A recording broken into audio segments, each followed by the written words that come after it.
కృష్ణ పరమాత్మ,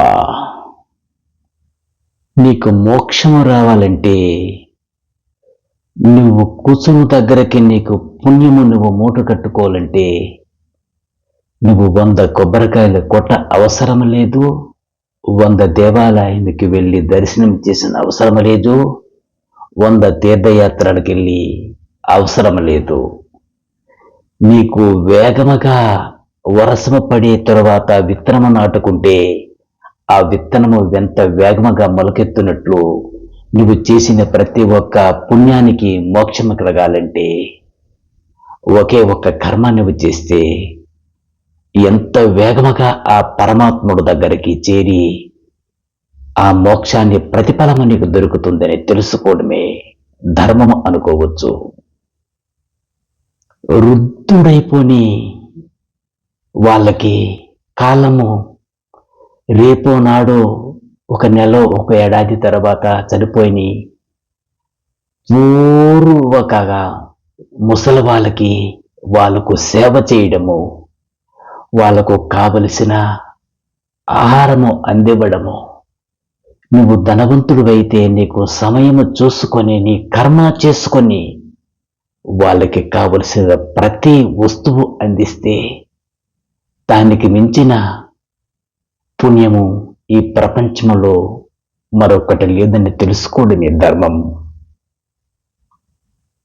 వాళ్ళు కూర్చుంటే లేవలేక పరిస్థితి వాళ్ళకి, వాళ్ళు వస్త్రాలు కట్టుకొని ఇప్పి మళ్ళీ వస్త్రం మార్చుకోవడం అవకాశం శక్తి లేని వాళ్ళకి, వాళ్ళు కంచములో ఆహారము తినే నోటికి ఇలా చెయ్యి వెళ్ళకపోని పరిస్థితులు వాళ్ళకి, కళ్ళు కనిపించకపోయిన వాళ్ళకి, అడుగు తీసి అడుగు వేయలేకపోయిన వాళ్ళకి, అటువంటి వాళ్ళకి సేవ చేస్తే ఈ ప్రపంచంలో లేని మోక్షం మనకు కలుగుతుంది.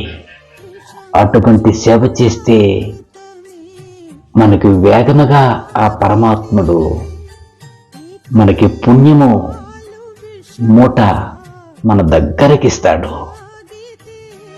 రేపు మనము అదే స్టేజీకి వచ్చేటప్పుడు ఆ పరమాత్ముడు ఎవరికో మన సేవకు పంపిస్తాడు.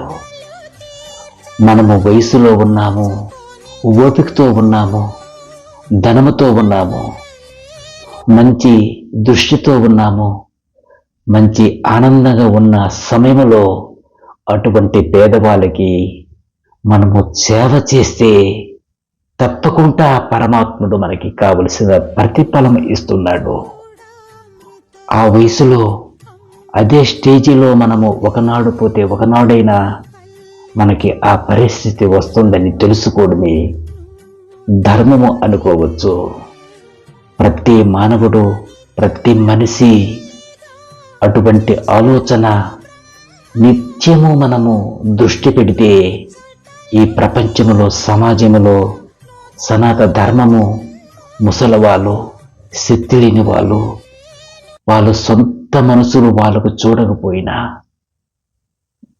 మనలాంటి వాళ్ళు వాళ్ళ సేవ చేయడము, 100 దేవాలయంకు వెళ్ళి దర్శనం చేసినంత మోక్షము కలుగుతుంది, 100 తీర్థయాత్రలకు వెళ్ళి స్నానం చేసినంత మోక్షము దొరుకుతుంది, 100 గోవులకి దానం చేసినంత మోక్షము దొరుకుతుంది. అటువంటి కర్మ మనము చేస్తే తప్పకుండా మనము ఒకవేళ వృద్ధుడైన సమయంలో ఆ పరమాత్ముడు ఎవరికైనా మన దగ్గరకు పంపించి ఆ సేవ చేస్తాడు.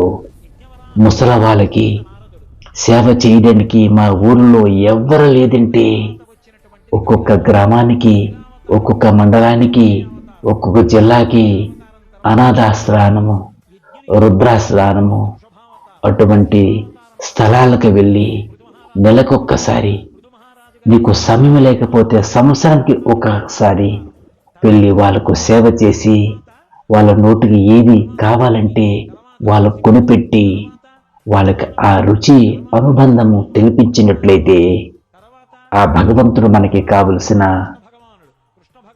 పరమాత్ముడు పంచామృతం మనకి ఇస్తాడు. మన పిల్లలకు కూడా, మన సంతానము కూడా అభివృద్ధి ఆ పరమాత్ముడు సంకల్పం ఇస్తాడు. అది తెలుసుకోవడమే భగవంతుడు సేవ. మానవ సేవే మాధవ సేవ. నువ్వు కూకొని గంటల సేపు యోగా చేసినా, నువ్వు నిలబడి ఆ పరమాత్ముడికి నీ హృదయ భావాలతో ప్రార్థించినా, వనభోజనం పెట్టినా, 100 ఆవులు దానము చేసినా, 100 వజ్రాలు నువ్వు అభిషేకం చేసినా, ఆ వృద్ధ ఆశ్రమకు వెళ్ళి ఆ వృద్ధులకి సేవ చేసినంత ఈ ప్రపంచములో ఏదీ కూడా అంత మోక్షం మనకు దొరకదు.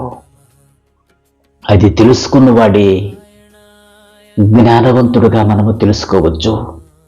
ఆ ఆలోచన ఉన్న భావాన్ని గలవాడు ఎన్ని జన్మలకైనా ఆడు మోక్షమే పొందుతాడు. ఆ పరమాత్ముడు సంకల్పం వల్ల ఆడు ఏదైతే మరి 10 నిమిషాలకు జరుగుతుందో అది తెలుసుకున్నంత జ్ఞానము ఆ పరమాత్ముడిస్తున్నాడు. అదందరము తెలుసుకోవాలని మీ పరమానంద స్వామి.